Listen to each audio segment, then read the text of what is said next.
বহুকাল পূর্বে আমি শুনিয়াছিলাম, মনের মানুষকে মনে রাখিয়া যতন করিয়া লালন করিতে হয়। প্রকাশ করিলেই নাকি সে হারাইয়া যায়। তথাপি সেই প্রবাদকে অগ্রাহ্য করিয়া একদিন সমস্ত দ্বিধা ভেঙে তোমার পদতলে আমার হৃদয়ের নিবিড়তম কথাগুলি নিবেদন করিয়াছিলাম। তুমি ফিরাইয়া দিয়াছিলে। সুর ছিল মৃদু, বাক্য ছিল সংযত, কিন্তু তাহার অন্তরালে লুকাইয়া ছিল বাস্তবতার এক নির্মম সত্য, যাহা নীরবে আমার হৃদয় ভাঙিয়া দিয়াছিল। সেদিন যদি তুমি আমারে গ্রহণ করিতে, তবে হয়তো আমি জানিতেই পারতাম না একতরফা ভালোবাসার নিঃশব্দ যন্ত্রণা কতটা গভীর, কতটা দীর্ঘস্থায়ী। এই যে অন্তরের ক্ষত, ইহাই আমাকে শিখাইয়াছে অনুভবের প্রকৃত অর্থ।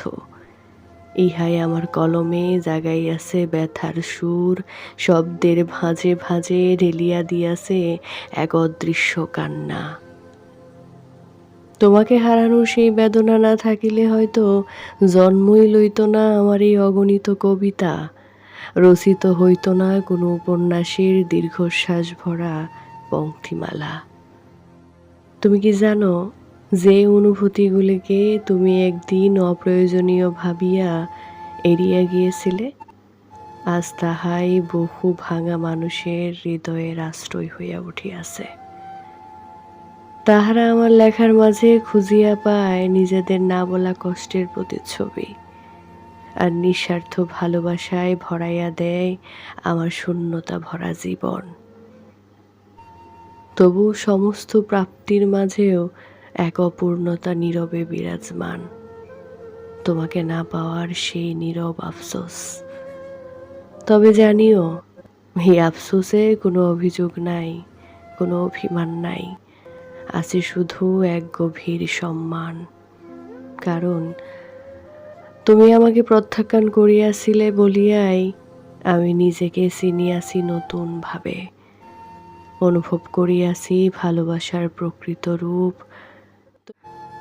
তুমি না থাকিলেও তোমার জন্যই আমার এই লেখা, এই অনুভব, এই অস্তিত্ব এক নীরব স্বীকারোক্তি, যেখানে একতরফা ভালোবাসা হারায় না, বরং শব্দ হয়ে বেঁচে থাকে অনন্তকাল। বহুকাল পূর্বে আমি শুনিয়াছিলাম, মনের মানুষকে মনে রাখিয়া যতন করিয়া লালন করিতে হয়। প্রকাশ করিলেই নাকি সে হারাইয়া যায়।